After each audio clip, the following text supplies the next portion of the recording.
Sigurado naman po ako mangyayari at mangyayari yun. Yan ang gusto ko sa'yo eh. Oh, pagod ka na ba? Malapit na tayo ha? Eh, ilan na lang po ba yung sisingilin natin? Sabi ko na nga ba, baka naiinip ka na eh. Isa na lang. Alam mo kasi, itong negosyante ito, marami sa akin kinuha ng dekorasyon sa bahay. Kaya kapag nakasingil ako, malaki komisyon ng tatay. Kaya kakain tayo sa restaurant na gusto mo, ha? Tay, gusto ko ng hamburger at saka ng french fries. Ito rin nga sa TV. Akong bahala sa'yo, pati kapatid mo uwian natin. Ito na pala tayo eh. Teka, tanghali na. Sarado pa sila. Ako po, Mr. Reyes. Ako po. Ma, wala na akong tao dyan. Sigurado kayo? Oo, nagsara na sila. Matagal na. Wala na rin yung mga gamit nila dyan eh. Matagal na nagsara. Eh, baka bumalik pa. Babalik pa ba sila? Hindi na ho siguro. Kasi sinuli na nila yung susi. Alam mo ba kung saan sila lumipat? Hindi rin ho. Wala akong nakakaalam dito kung saan sila lumipat.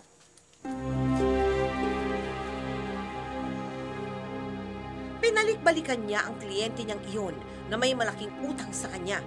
Subalit hindi na ito muling nagpakita pa.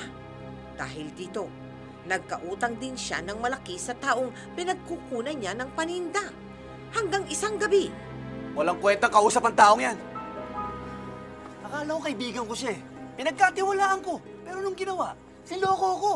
Hindi man lang naawa eh. Tama na, Resty. Tama na. Ang laki halagang kinuha niya.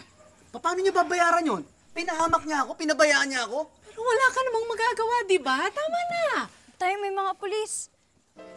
Dito mo nakatira si Resto Toto Dongo. Ako nga ho yun. Bakit ho? Imbitahan ka namin sa presinto. Presinto? Ito, sabihin mo. May reklamo sa ang amo mo.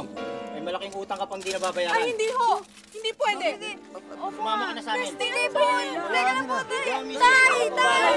Pag-usapan mo ano magagawa kayo. Teka muna. Ano ang bala? Mga bata. Halika muna dito. Tatay, ha? Ano ang bala sa kanila? Tay!